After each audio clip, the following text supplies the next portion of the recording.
Praise the Lord. Hallelujah. August மாதம் 23ஆம் தேதி 2025 சனிக்கிழமை அமாவாசை. அன்னை மரியாள் ஆசிரமம் கல்யாணதுர்கத்திலே ராவிழிப்பு ஜெபம் உண்டு. உங்களோட ஜெப விண்ணப்பங்களை வாட்ஸ்அப் மூலியமாக எங்களுக்கு தெரியுங்கள். உங்கள் அனைவருக்காகவும் நாங்கள் ஜெபிக்க காத்திருக்கிறோம். கிறிஸ்துவுக்குள் பிரியமான சகோதரனே, சகோதரியே, அமாவாசை என்பதுமே இருள், இருட்டு, மந்திரத்துக்குரிய ஒரு நாள். நல்ல காரியங்கள் எதுவும் துவங்கக்கூடாது என்று ஒரு நம்பிக்கை உண்டு. ஆனால் வேதத்தின் அடிப்படையிலே நாம் பார்ப்போமேயானால் அநேக நல்ல காரியங்கள் துவக்கப்பட்ட நாள் அமாவாசை.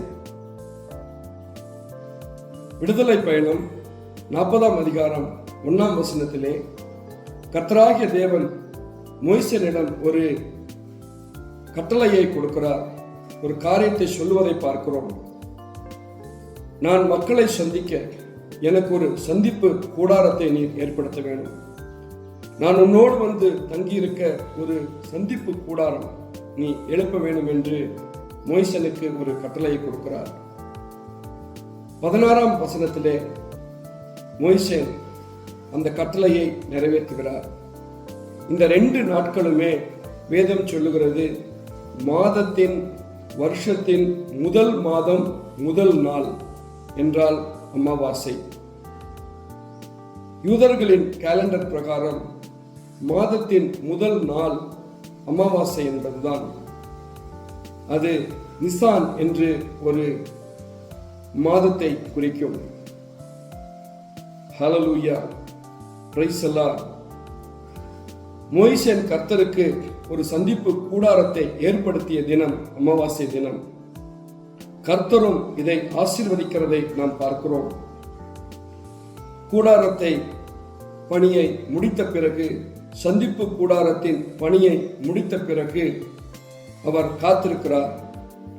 கர்த்தராகிய தேவன் அந்த கூடாரத்தை மேகத்தின் மூலமாக வந்து தங்கி அதை ஆசீர்வதிக்கிறதை பார்க்கிறோம்.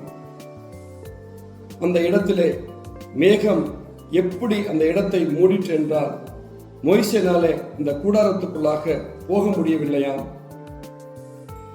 திருவெளிப் பயணம் 40ஆம் அதிகாரம் 34 38 வசனங்களை வாசியுங்கள். கர்த்தராகிய தேவன் மக்கள் மத்தியிலே வந்து அவர்கள் மத்தியிலே தங்கிய முதல் நாள் அமாவாசை. அவர்களோடு இருந்தாராம். எப்போதெல்லாம் மேகம் அந்த சந்திப்பு கூடாரத்தை விட்டு மேலே போனதோ அவர்கள் தங்கள் பயணங்களை தொடர்ந்தார்கள். பகலெல்லாம் மேகம் வழிகாட்டிற்று. இரவிலே அதே மேகத்திலே அக்கினி இருந்தது, நெருப்பு இருந்ததாம். இது இஸ்ரவேல் மக்கள் சாட்சி பகர்கிறார்கள். கிறிஸ்துவுக்குள் பிரியமான சகோதரனே, சகோதரியே, கர்த்தர் துவங்கிய ஒரு பிரயாணம் மோசேனோடு. அந்த நாள் அமாவாசை. நாம் பார்க்கிறோம், எத்தனையோ இன்னல்கள், இடர்கள், துயரங்கள் வந்தாலும் துவங்கப்பட்ட அந்த பயணம், அவர்கள் எந்த இலக்கை அடைய வேண்டுமோ அந்த இலக்கை சென்று அடைந்தார்கள். நாமும் ஒரு பிரயாணத்தை மேற்கொண்டிருக்கிறோம். இந்த ஜீவித யாத்திரையிலே எத்தனையோ இன்னல்கள், இடர்கள் மத்தியிலே நாமும் பிரயாணித்துக் கொண்டிருக்கிறோம். அமாவாசை தினம் எல்லோரும் சேர்ந்து பிரார்த்தனை செய்வோம். நல்லது ஒரு பயணத்தை, ஆசீர்வாதம் ஒரு பயணத்தை நாமும் துவங்குவோம். அமாவாசை இருள் ஆதிக்கம் செலுத்துகிற ஒரு நேரமோ ஒரு தினமோ அல்ல. கர்த்தராகிய தேவன் ஆசீர்வதித்த ஒரு தினம்.